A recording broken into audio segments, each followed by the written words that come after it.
Tapi kita sendiri pun juga harus jujur.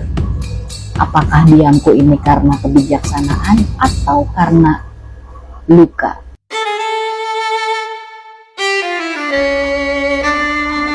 Halo, selamat datang di Tak Lagi Takut, ruang di mana kita belajar mengenali diri, luka, dan kekuatan kita secara perlahan tapi jujur. Kamu pernah nggak merasa tidak ingin menonjol, tidak ingin bicara terlalu banyak, tidak ingin mengambil ruang, bukan karena kamu tidak mampu, tapi karena kamu merasa bukan waktunya, bukan tempatnya, dan juga bukan kamu? Pertanyaan ini penting karena keduanya sekilas mirip, tapi sesungguhnya berasal dari dua ruang batin yang sangat berbeda. Rendah hati adalah bentuk dari kepercayaan diri yang matang, orang yang rendah hati dan tahu siapa dirinya. Dia tidak merasa perlu membuktikan atau menonjolkan karena ia nyaman dengan keberadaannya sendiri. Sementara itu, rendah diri ini lahir dari luka yang tidak diproses. Ia muncul dari pengalaman ditolak, disepelekan, atau tidak dianggap. Lalu, diam yang seharusnya tenang berubah menjadi tempat sembunyi. Dalam sebuah studi psikologi oleh Kristin Neff tentang self-compassion, disebutkan bahwa menerima diri itu bukan berarti menyangkal kekurangan, tapi melihatnya dengan belas kasih dan bukan hukuman. Kadang kita mengira kerendahan hati berarti menutupi kekurangan, padahal bisa jadi kita sedang menghukum diri sendiri secara diam-diam karena merasa tidak pantas untuk terlihat.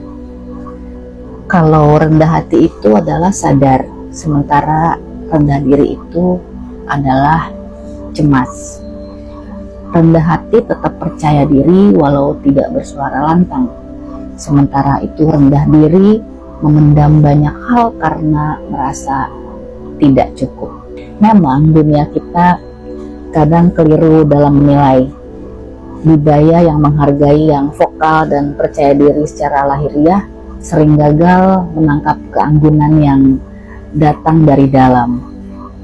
Orang yang tenang dianggap sebagai pasif, orang yang sabar dianggap sebagai tidak tahu apa-apa, padahal orang yang benar-benar rendah hati tahu kapan harus bicara dan tahu kapan harus mendengarkan.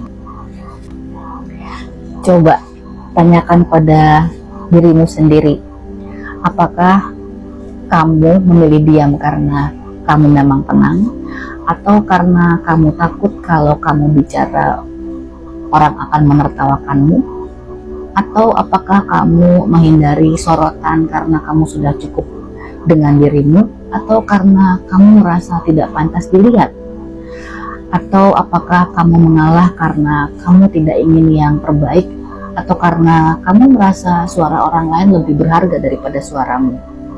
Jika jawabannya datang dari ketenangan, itu adalah rendah hati. Tapi jika itu datang dari rasa takut, mungkin itu adalah rendah diri. Dan kalau kamu memang masih sedang dalam posisi itu, masih sering takut bicara, masih merasa tidak layak untuk hadir, tidak apa-apa. Karena seperti yang dikatakan oleh Carl Rogers, seorang psikolog humanistik, paradoksnya adalah, katanya, ketika aku menerima diriku apa adanya, barulah aku bisa berubah. Jadi hari ini atau kapanpun kamu mendengarkan apa yang saya sampaikan ini, ingatkanlah pada dirimu. Kamu boleh rendah hati, tapi jangan terus merendahkan dirimu. Kamu boleh diam, tapi jangan terus membungkam suaramu sendiri, karena kamu cukup dan kamu layak, dan kehadiranmu penting walau kamu tidak pernah berteriak. Aku pernah mengalaminya dan kita semua mungkin pernah mengalaminya. Terima kasih sudah mendengarkan tak lagi takut. Sampai ketemu di episode berikutnya. Salam.